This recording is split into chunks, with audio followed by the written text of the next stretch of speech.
friends, tayo ay magsinugba mga friends. Sinugba namin dito sa Canada mga friends is so different from our sinugba in the Philippines. Ato mga friends is uling. Pero sa mga friends is nasa stove. Hindi nagluto po mais mga friends kaya atong ipareng. So mga friends, anong sugbaanan inside the house, mauna siya, murag grill style, pero lahi dyan ang sinugba sa uling mga friends, kaya lamig dyan siya. Pero pwede na rin mga friends, kasi bugnaw pa sa gawas, mauna nga din sa kunag, sinugbang isda mga friends. Yun nga, magluto po taog, adobong, nukos, ato pong ipartner sa atong mais, kami tayo siya mga friends. So murag na, napota man po siya. Napurma man po siya mga friends, o kanang sinugba, mura naman po ang lasa, pero mas lami manggudong na siya taste of kanang smokiness ba, lahi ra jud ang sinugba sa bagol. Magandom na mga bagol mga friends, kaya kanang bagol pwede nga ulingon, di ba? Bukid na manay amoa. So karon mga friends, naluto naman natong sinugba, magluto na ko taog adobong nukos. Ang nukos di aray mga friends is lahi ra jud sa ato. Hindi kay mura magkuwang og ata mga friends. Oy, I don't know why. Sa ato ang nukos sa ato is kanang maitong jud ang sabaw kay tungod sa nga sa ata. Pero kaning ilang frozen mga friends, mura mo siguro yung gitawag nila o kanang nukos sa pili. Yung mga pution style ba.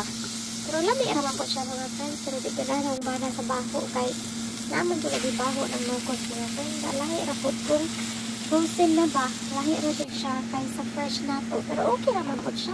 Lamian ra man po. Nagkasalamat naman po sa mga friends kay okay naman po siya. Bisa mag-prito ko mga ingani. Ay prito. Magluto ko mga inganing mga pagkaon ba na sod. Kaya makasabot naman po siya nga. Kanang kinaham na to ba? Na gusto ta mo kaon. Panagsari man dyan po ni kanunay mga friends kay nalagi siya ibaho. Una nga. Panagsaan. Musugot naman po. Di man dyan po din naman problema na yung bana mga friends. Before magluto ko buwad. Pero ang problema lang sa buwan mga friends is mamilit dyan siya sa mga wall o sa mga furniture. Mamilit ang baho, dugay makuha. So mo nang tagam na ko bisag musabot hang ba na magluto ko sa sod mo na nga ako ana lang pong common sense nga og ingranao na og magluto ko sa sod. Makuan dyan sila ba murag unsay nga nani mabatter dyan sila kay tungod sa baho. So anyway mga friends, hapit na ni maluto ni atong nukos, padung na ta mga on kay gutom na. Anyway, makaluto-luto ra ko ni mga friends kung weekends food.